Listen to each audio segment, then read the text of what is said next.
Hi, you guys. I'm Beth Griffin. This is part 2 of Tool School. Hello and welcome. We're going to talk brushes just like we did on Wednesday night of last week. I'm going to talk to you guys about how to care for your brushes, how to use your brushes, why we have so many brushes. Hello. As you guys pop on, say hey below. Let me know where you're watching from.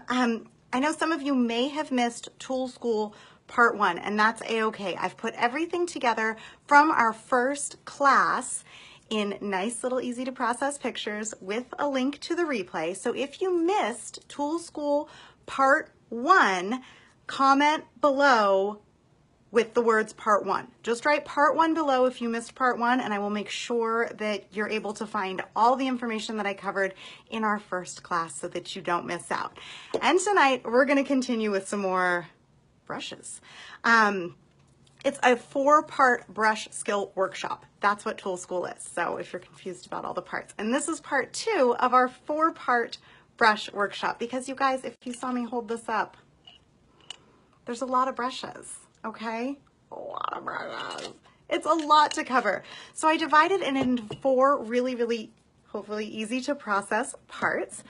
Earlier last week, we covered eye brushes, the classics. We covered some of the perfect eye brushes to start with. And again, if you guys missed Part 1, just write the words Part 1 below so that I know you missed it and I can make sure to get you all that information in a really nice, organized, easy to follow way. And as you hop on, let me know where you're watching from. Let me know how we know each other. I know these videos are getting shared far and wide, and I thank you so much for it. I have an amazing group of women in my group, which is tagged right there above. It's called Chrysalis Confidence Collaborative. It's a group here on Facebook where we do all kinds of fabulous stuff. And when you're done here, go on over there and see what it's all about. Okay, so tonight we're going to step it up. That's what we're doing. Tonight we're continuing with eye brushes because, like I said, there's so many brushes. It's a lot to cover. So we're breaking it up into easily processable parts. Hello.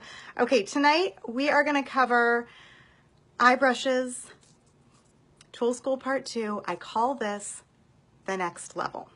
The 4 brushes I'm going to share with you guys tonight are, this is what I call my ultimate eye trio. These are the 3 brushes that I use absolutely the most when I'm creating a dimensional eyeshadow look. I use these 3 the most, even when I'm only using 1 shade of eyeshadow to create a dimensional look. And this is the fantastic trace right here. This is a cream eyeshadow brush, a crease brush, and a nice fluffy blending brush. So we're going to talk about these. This is the ultimate eye trio. And then you guys know I love a good workhorse. We're also going to talk about the Brow Artist brush. And if you were here for Part 1, you know I love anything that is dual-sided, that my dog did not eat, and that can do a lot of different things. And this brush right here has so many different uses, it's just going to make your whole mind go, whoa, you need this brush, straight up. Plus, my 3 favorite eye brushes. Hey, you guys. All right, so as you're hopping on, if you caught Part 1, awesome. We're continuing tonight with Part 2. If you missed Part 1, just write the words Part 1 below, and I'll make sure that you get to see it. All right, you guys, we've all got a favorite brush. Maybe we all only have 1 brush. Maybe you've only got 1 brush that you use, and that's like your brush. You're not going anywhere without that thing, right? And I know when we travel, even people who have all of this going on, when it comes time to travel or go places, you think, you know, I'm just really going to condense, okay? However, the saying goes for stuff at Home Depot and putting together a really precise look, especially with eyeshadow. Having the right tools for the job and having a broad range of tools to get a broad range of jobs done is going to be so much more rewarding for you. So while I do show you a lot of things that are multitaskers, workhorses, brushes that do more than one thing, that is glorious, you will find that it's actually easier and you actually end up saving time, if you have a good range of tools, especially specific tools that do specific jobs. Does that make sense? Throw up some hearts if that makes sense. I hope that it does. This is ever so much to cover. So we did cover last time the difference between synthetic brushes and natural hair brushes and why that's important and why some brushes are synthetic and some brushes are natural. I'm going to touch on that a tiny bit tonight, but remember, if you missed part one, just write part one below and I'll make sure to fill you in on that. And I did remember my water tonight.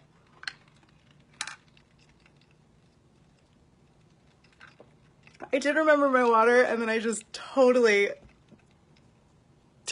nailed myself. You guys, hang on. Oh, I think like the comments are hiding it, but I just poured water like all over myself. And I'm wearing pajama shorts, so at least I'm in shorts. Hello. Now we're here. Now I'm awake. All right, y'all. Tonight we're going to kick off eye brushes, the next level, with, I'm going to put this beautiful brow artist brush down for just a hot second, with the Ultimate Eye Brush Trio. Cream shadow, crease, and blending brush. All right, and I'm going to start first with the crease brush. Now remember, at the end, every single one of these workshops, this is a 4-part series. At the end of every workshop, I am going to talk to you guys about caring for your brushes. Because like I mentioned in part one, there's nothing wrong with inexpensive brushes, cheap brushes, but what you'll find is over time, you'll probably spend less money and be way happier if you get high quality brushes and just take really good care of them. So I am going to talk to you guys at the end about how to take great care of your brushes, just like we did in part one. First and foremost, let's talk about the crease brush. And I am going to quickly grab my color cleaner and just clean this off a tiny bit. And then I'm also going to be using this 8-pan palette to kind of demonstrate on my hand a little bit and kind of show you guys what these brushes do a little. This is the palette that I used to put together the look that I'm wearing tonight, and I'm going to use it tonight to kind of show you a little bit firsthand about how these brushes work. So there are eyeshadow brushes, and then there are crease brushes. And I wish I could tell you that they did the same thing, but they just don't. The crease brush is really and truly a special brush. It is not interchangeable with anything like the deluxe brush that I showed you last week. It's a crease brush, and it's a crease brush for a reason, y'all. I'm going to read you a little something here that I wrote down so I don't mess it up. A lot of people tend to use brushes that are too big for the crease. And I'm going to get to this guy in just a minute, but I cannot tell you how many times I see people get up into some color like this and then take a brush like this and go all up in the crease with this brush. And you can see that's a lot of area there. Now, let me show you.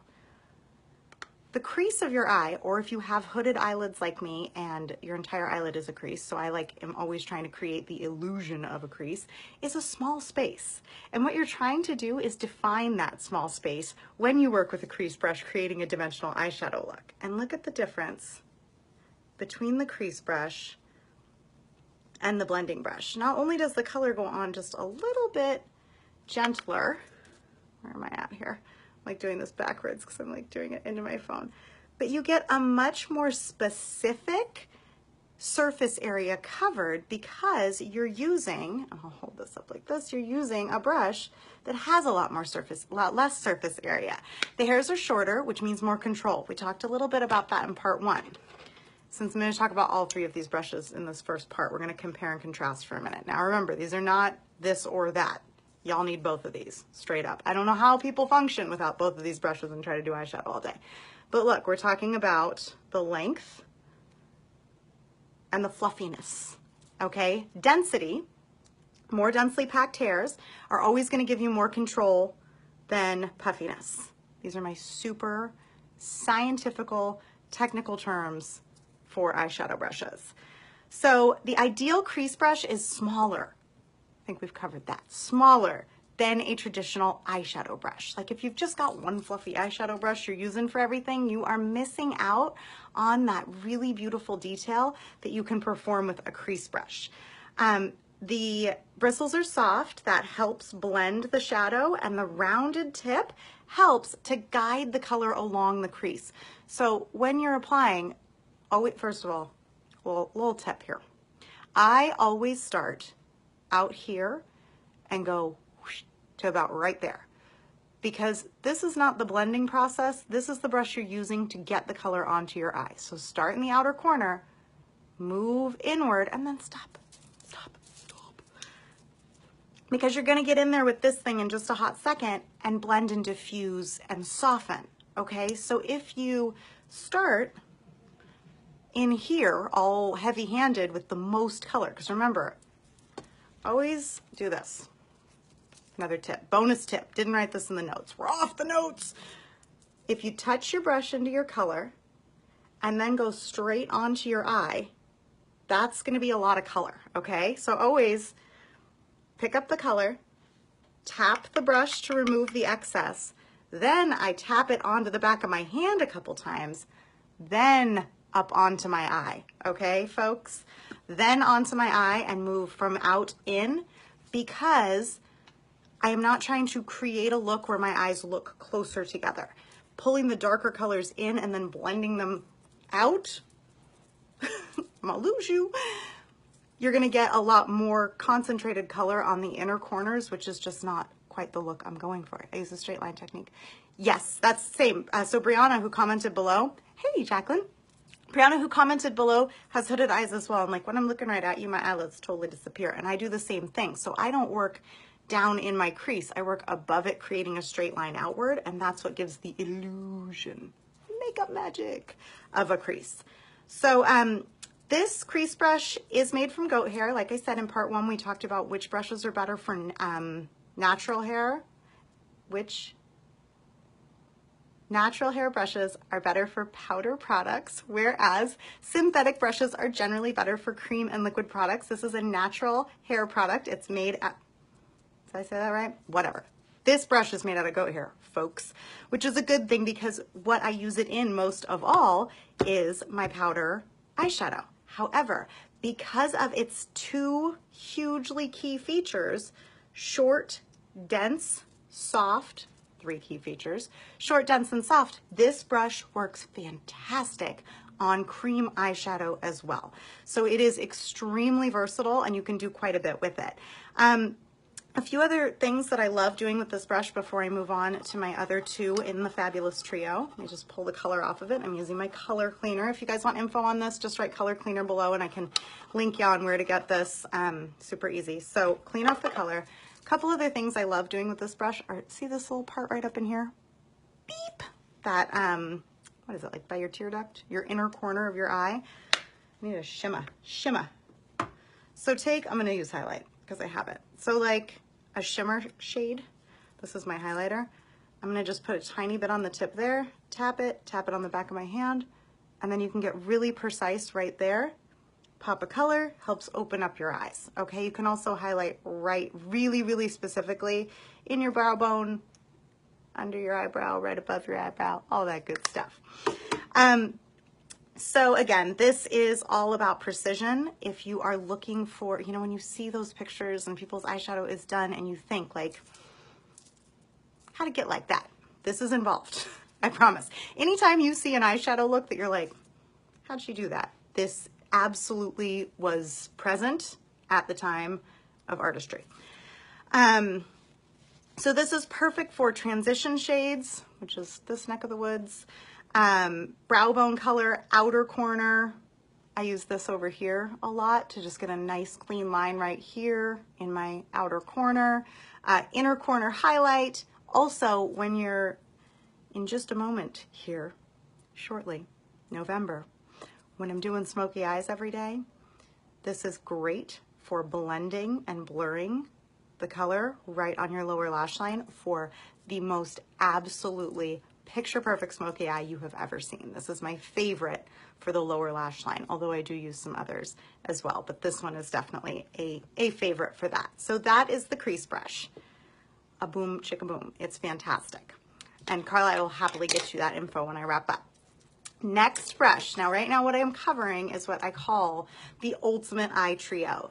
This is if you're ready for advanced eyeshadow, if you're ready for just a step above basic eyeshadow, you know, learning a little bit more, these 3 right here are what is going to get you to the next level, is what is going to get you to a place where you're like, I am putting on eyeshadow and I'm using different colors and things are happening. So these are the three.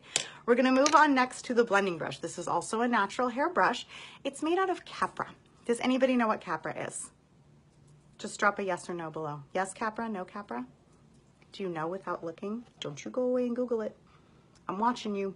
No, I'm not. I remember one of the first times I ever did a Facebook Live, you guys. And I was on and I'm talking and my mom hops on and I said, hi, Mom. And she went, and her comment below literally just said, can you see me? No, I cannot. I can't see you, but I can hear your words as you type them. No. Okay, I'm gonna level with you guys. I had to look it up. I did not know what a Capra was either. Has anyone seen Thor? Familiar with the character Loki? The giant horns. It's a goat of some sort. It's like some sort of a mountain goat that apparently has super soft hair and these beautiful, long, amazing horns. So remember, any of the natural hair brushes that you see me use, no animals were harmed. These are like little baby haircuts that they get. So this brush is made out of Capra. Again, ideal for dry powder products when we're talking about natural hair because of the structure of the hair. I did cover that in part 1 of Tool School. So if you missed part 1, just write the words part 1 below and I will make sure that you get the synopsis of everything I covered in part 1. Tapered blending brush. I have had a brush that looks just like this shape. This has been in my eyeshadow arsenal since I was 16 years old. And I think that of all the brushes, anyone I know who remotely wears makeup, likes makeup, does makeup professionally, whatever, this is your ride or die. Like this, you can't be without it. You can't. It is an essential brush in any collection. If you are a person who's gonna own more than one eyeshadow brush, this needs to be present in your life. It's an absolute must-have. Now this can be used, get ready for it, with or without product, okay? Which is actually a really, really, really important thing to like zero in on, you guys, okay? This can be used with or without product. Now I did show you a few minutes ago a little demo using my palette. I'm gonna do it again. I'm gonna go back in, get some color on this brush. I'm gonna tap and then go back. I'm running out of arm space here and just put some on there. I guess I tapped a little too much. So you can't really see it very well. There we go. Okay, so you can put color directly on the brush and apply it directly over here in this neck of the woods, up here, etc. However, my favorite way to use this brush is actually without product. I very, very, very rarely, nearly never dip, tap, swoosh my blending brush in product at all whatsoever. I do use it with this quite a bit. I am going to pull the color off of this brush now and show you how I use it most of the time. Yes, this is like our secret weapon, you guys. When you see beautifully applied eyeshadow, you see that softness. You see the colors really gradually, gently transition from one to another or from one area to another. That is the work of a blending brush. So what I do is I will usually go for precision, like we just talked about, and apply my color with a crease brush or with other eye brushes, depending on what's happening. Then I hold my blending brush away from the top. So down here, sorry, magic. So I hold this low. Remember, up here you're gonna get a lot of control. When you're diffusing and blending, you want less control. And then again, just like I said before, start here in the outer corner, and nice soft windshield wiper motions are what's gonna pull that color you applied with your first brush around and just soften it up. That's why it has that soft, diffused, much more natural, much more appealing look. The tapered tip right here, see how it does kind of have like a little taper to it. That's super key. So when you do use this with product, that is gonna help you apply more concentrated color into your crease if that is part of what you're using this for. So if you do put the brush into the color and use this for your crease color, now again, if I'm using it to apply color, I'm holding it way closer to the brush because that's gonna give me the precision and the control that I want. When I'm blending, I'm gonna hold it much further away so that I'm blending and softening. When I'm working out here in the outer corner, I usually go in, it's like an oval. So this is a nice soft oval, up and down, and blending. The transition and the crease are really soft windshield wiper shades. Again, for me, because I'm constantly trying to, getting eyeshadow everywhere, because I'm constantly trying to make my eyes look brighter, look more open. I have hooded eyelids, which can also make you look more sleepy, which mama doesn't need that. So I'm always trying to brighten my eyes, make my eyes look more open, more alert. So I do really try to keep from here inward very, very light color. And so when I do blend, I usually stop right around there. Personal preference. So there's that. The fluffy bristles diffuse the shadow in the crease of your eye. You can also use this to blend multiple shades of eyeshadow or a single shade of eyeshadow. It diffuses and creates a softer look. Again, this is made from capra hair, which is some sort of a mountain goat that has horns like Loki. It's a good magic brush though, not a tricky magic brush. Although you can do all kinds of tricks with it. It's a Loki brush. That's what we're gonna call it. Okay, what else? Oh, I gotta hack with this one, you guys. Okay, so yes, best eyeshadow brush ever. I think we've talked about that. Check this out. Let me pull all the color off of this brush. Do you guys want to know what one of my very favorite things to use this brush, and probably the most common way that I actually put product on this brush, is my highlight. I apply highlight and sometimes contour. I use my bronzer with this brush to apply contour, but I apply powder highlight because, again, just like the crease brush is going to give you the precision you want on your eyeshadow, this really goes right where you want when you're applying highlight. So you're not going to get like a huge chunk of highlight all over your face. You get just that really perfect concentrated area. And then you can also go right down, taparoo, right down your nose, just like that. Little on the top of your lip, like that. Anywhere else you want to highlight. Little beep beep. Again, that tapered tip and super soft, long bristles are what's going to give you that nice soft look, and it is absolutely perfect for applying powder highlight. So little hack with that brush. Now the third brush in our trio, and then we're going to finish up with the Brow Artist brush.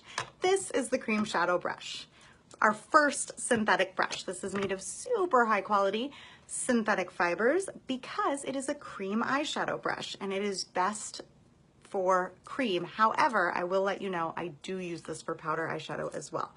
This is made out of high quality synthetic fibers. It is extremely dense. These are extremely short. I would love to challenge you to try and blend with this brush, but just like I'm not gonna use a screwdriver to hammer in a nail, this brush is technically not for blending, so use this one. I use this brush for quite a few things. I use this brush to apply my base every time I do eyeshadow.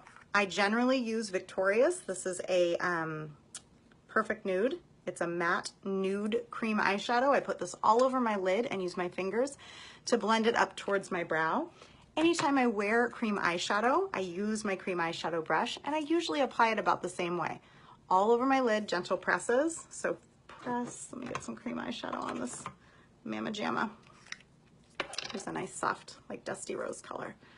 All right, so load some up on your brush, and then covered in eyeshadow, and then just press to apply.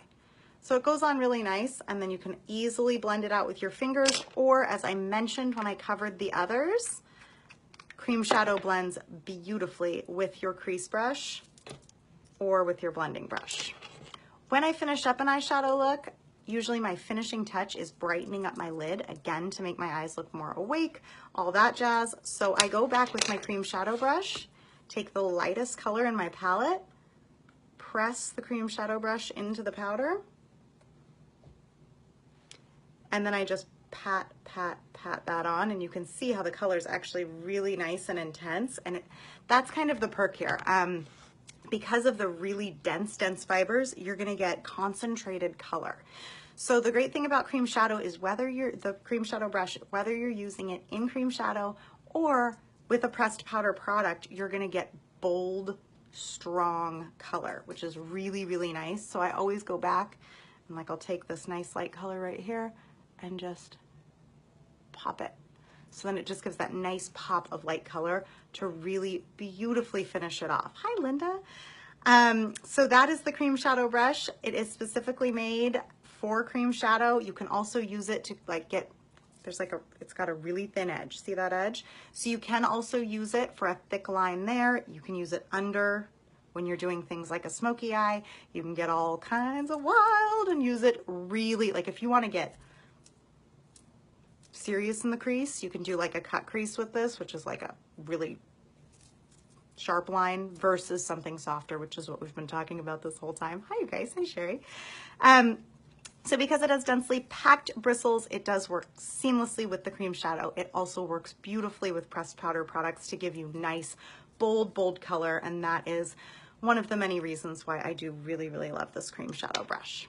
Okay. Last but not least, we're wrapping this up, you guys. Last but not least, we are gonna cover the ultimate workhorse eye brush, and that is this dual-sided brow artist brush. This brush does so many things. I'm gonna do my very best to wrap it up in just a few minutes. Then before I leave you, so hang in there, after I talk about this brow artist brush, we are gonna talk quickly about some brush care, because brushes, especially high quality brushes, if you make the investment, I know people are like, hey, $15 for a brush. Okay, first of all, $15 for a brush is fantastic, straight up. Especially a high quality brush that all you have to do is take decent care of it and it will last you more than 10 years easy. Okay, so try to really think about it that way. Yes, you can buy brushes at Target. Yes, you can buy brushes at the dollar store. Yes, you can buy brushes on Amazon, and there are dollar brushes and even less expensive brushes than $1. However, the quality that you're getting in the fibers, you are rarely getting natural hair, which is a super bummer if you're going to use any kind of a powder product. The softness is definitely not the same, and the type of work and the results that you're going to get out of a lesser quality brush are totally not worth it, in my opinion. And I'm the teacher, so I'm just kidding. I have to have some water. This is what I get. I'm with the straw pan. I'm trying not to have plastic straws. This is a glass straw. The straw is made out of glass, and I keep squirting water all over creation. For the ocean, anything.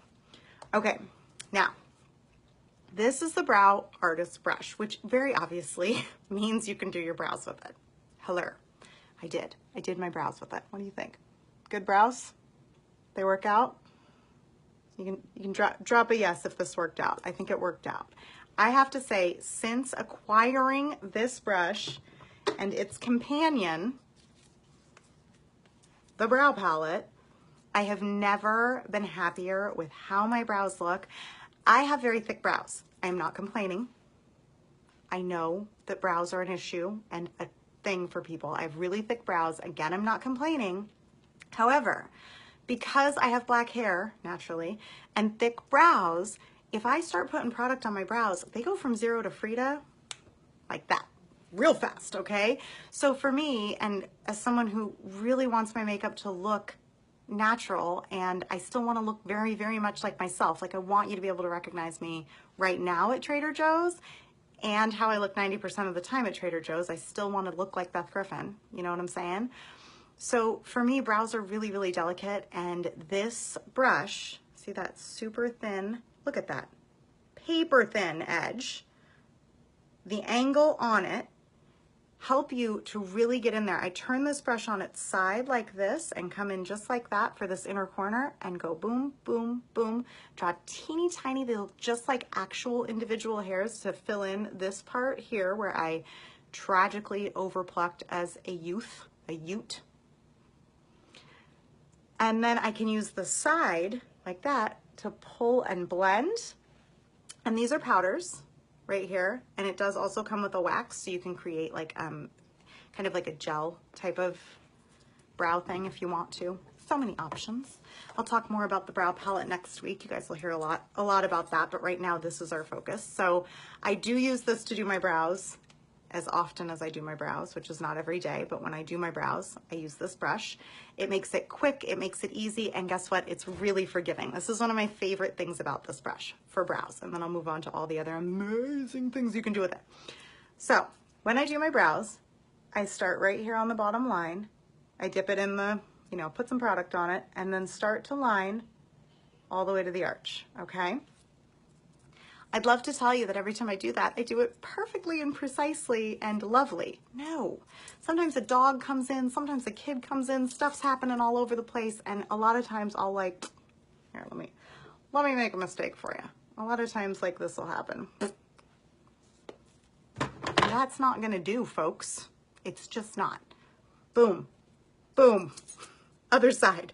All right, I'm gonna use the back of this palette so you guys can see the brush. Other side, okay? I called this an eraser on a live once and somebody actually thought it was an eraser. It's not, it's a brush, okay? It's a brush that does a lot of amazing things, but one of my very favorite things that it does is this.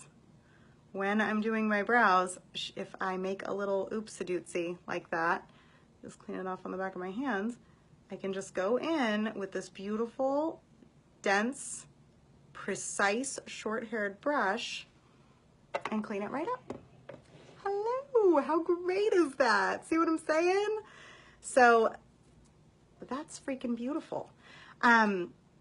This brush is two-sided. We've talked about that. Both sides have dense, short hair, which if you've been following along, if you've been taking notes, if you have not fallen asleep in class, you know that when the hairs are short and dense, you get more precise control. When the hairs are long and fluffy, it is for blending and diffusing. So if you did fall asleep on your desk during that part of school, there's a recap.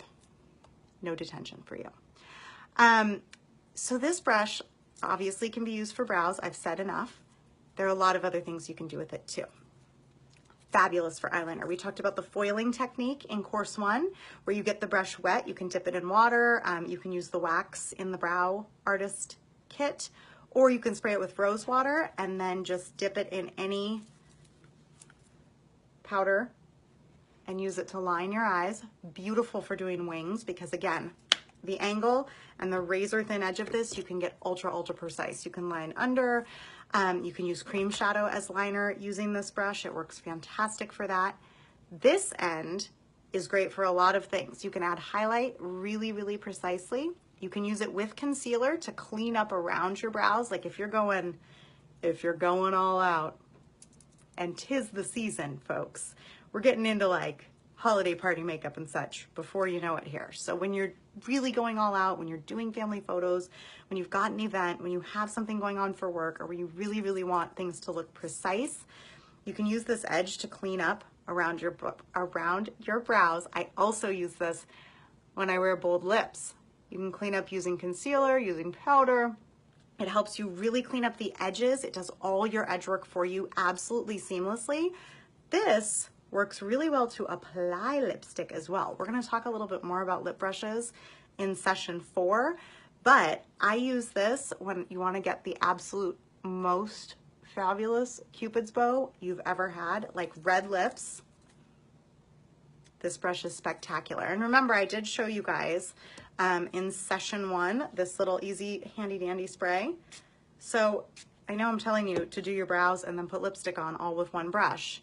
Use a product like that brush spray, because all you have to do is spray it, and now you can see there's no more color coming off the brush. So there it came off, and now it's nice and clean. Now it's nice and clean, and you can even see like now there's no more brow stuff on there. So then you can go ahead and switch it up. Use this to put your brows on. Then clean it off using something like this cleaner and sanitizer. So it's now not only clean, it's sanitized. So dip it in your favorite lipstick and then put on absolutely gorgeous, super precision, bold fall holiday lips using this brush. I want to just make sure I covered everything that this fabulous brush does, and then I want to share with you guys a few brush cleaning tips before we wrap up for tonight. So this is fantastic for sharp edges around the mouth, perfect for lipstick. I use this for filling in brows, eyeliner, and all that jazz. Okay, so really quickly, let's talk about cleaning your brushes for a hot second. Tonight I did cover 4 eye brushes, and if you want this beautifully condensed in a nice, easy package, if you missed any part of it and you want to go back, just make sure you're in my group, Chrysalis Confidence Collaborative. There's a link to it above. I have a photo album in the group that recaps everything that I talk about in each session of Tool School, so you will not miss a thing. I want you guys to think about this, okay? Brush cleaning. I'm gonna grab out one of my foundation brushes for this. Think of your brushes like you would a tiny wee baby's head, okay? That's how you wanna clean them. And that's the kind of soap you wanna use. Gentle. So anything that you would use to shampoo a baby is what you want to clean your brush, okay? I don't use anything harsher than that when I do cleaning in the sink. I use Honest soap is what I usually wash my kids' hair with. I do have, my daughter has like fancy, she has beautiful shampoo from Monet that I don't use to clean my brushes. She has long, beautiful hair, so I save that for her hair.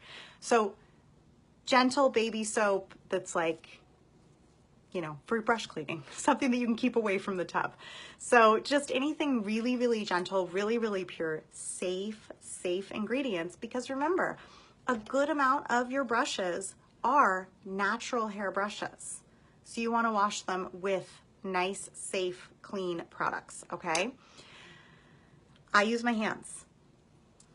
There are all these cool rubber mats that you can use. And please, if you see that thing whiz by your Facebook that is like stick your brushes and it spins them all around, delete that. Don't do that. That's not, would you clean a baby's head that way?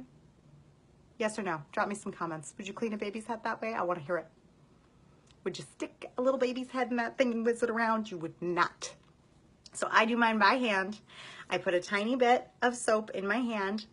I run lukewarm water, not hot, not cold, and get the brush wet, but right around here. You want to keep the water away from this part right here. This is where the adhesive is. There's adhesive inside this silver part holding the hairs into the brush, okay? So try not to get that wet, okay?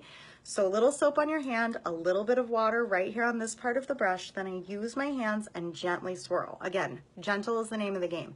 You might be standing at that sink for a hot minute because you want the water to run clear. Now, another tip on how to save time washing your brushes is to wash them more often. If I apply foundation with this brush 3 to 5 days a week, which I do, and I wash this brush once a month, somebody with a calculator help me out. How many times have I applied foundation when I'm washing this? 3 to 5 times a week times 4 weeks, and then washing it once. Now, if I apply foundation using this brush 3 to 5 times a week, and I wash this brush every Sunday, you can be that careful, I promise you. It's not like do or die, it's just awareness. Just like everything, tiny bit of awareness goes a really long way. So 3 to 5 times a week, and I wash it every Sunday, I'm only washing 3 to 5 uses out. Meet in the middle every 2 weeks. On the 15th of every month, you wash your brushes. And so it was said at Tool School. Something to consider. It will help save you time. It will cut down the amount of time you spend washing your brushes. I do try to wash mine all on one day. I usually do it on a Sunday evening. Mondays are generally, that is an on-campus school day for us, super busy. So I usually wake up and hit the ground running. I don't usually wear makeup on Mondays. If that's opposite for you, if you always wear makeup on a Monday, maybe clean your brushes on a Friday night or Saturday morning or even Sunday morning. It takes about 24 hours for your brushes to be properly dry. I'm going to show you how I dry mine. Because also this is a 2-sided brush, just like so many that I've showed you before. We'll be covering this one in part 3, Wednesday at 7:30, the base face. So make sure you guys tune in Wednesday at 7:30 for base face. This is a 2-sided brush. I wash it one side at a time. Really important reason for that, okay? You always want your brushes to dry upside down. A lot of people lay them flat on a washcloth. I am making an observation, I'm not judging. And my observation is that even when we're careful, moisture does travel.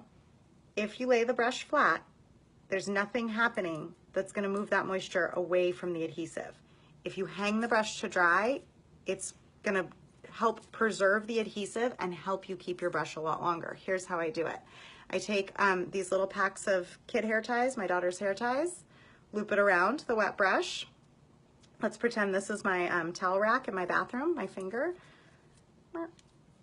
Careful of the brush. And that's my towel rack, like that. And I hang my brushes on my towel rack in my bathroom, and my kids think it's hilarious. And that's also cutting off my circulation, so I'm gonna pop it off. But that's exactly how I hang up every single one of my brushes when I wash them, so they dry facing down and retain their shape and retain their structure and keep the adhesive that is holding the hair into the brush safe. It's gonna help your brushes last much longer. When you invest in high quality brushes, you want them to last more than 10 years. They should, straight up. No bull shenanigans, folks. So always dry them upside down. It's gonna help maintain shape and draw water away from the silver part. I hope you guys enjoyed Tool School Part 2, where we covered eye brushes at the next level. I shared with you guys tonight my ultimate eye brush trio. You can comment with the word trio below if you want info on this specific set. This is the ultimate eye brush trio with the cream shadow brush, the blending brush, and the crease brush. We also talked about the brow artist brush. If you want to see a full demo with the brow artist brush, tune in Tuesday morning, time to be determined, because I don't have my calendar and I don't remember. But I'm going to show you a full brow demo Tuesday morning using that beautiful brow palette and this brush to show you exactly how I do it and exactly how easy it is. Again, thank you guys so much for joining me for Part 2 of Tool School, Eye Brushes, the next level. I will be back for Part 3 Wednesday night at 7:30, the base face, and we'll cover foundation, blush, bronzer, highlight, all kinds of good stuff that is going to help you pull this all together and feel fantastic doing it. I hope that you guys are enjoying all of this information, all of these tips, and that it is helping you to feel more secure and more confident, like you can get out there, watch some tutorials, have a little bit of fun, and be totally ready for all the festivities that are coming in the next few months. Thanks so much for joining me. I am Beth Griffin. I hope you guys have an awesome night. Thank you. Bye.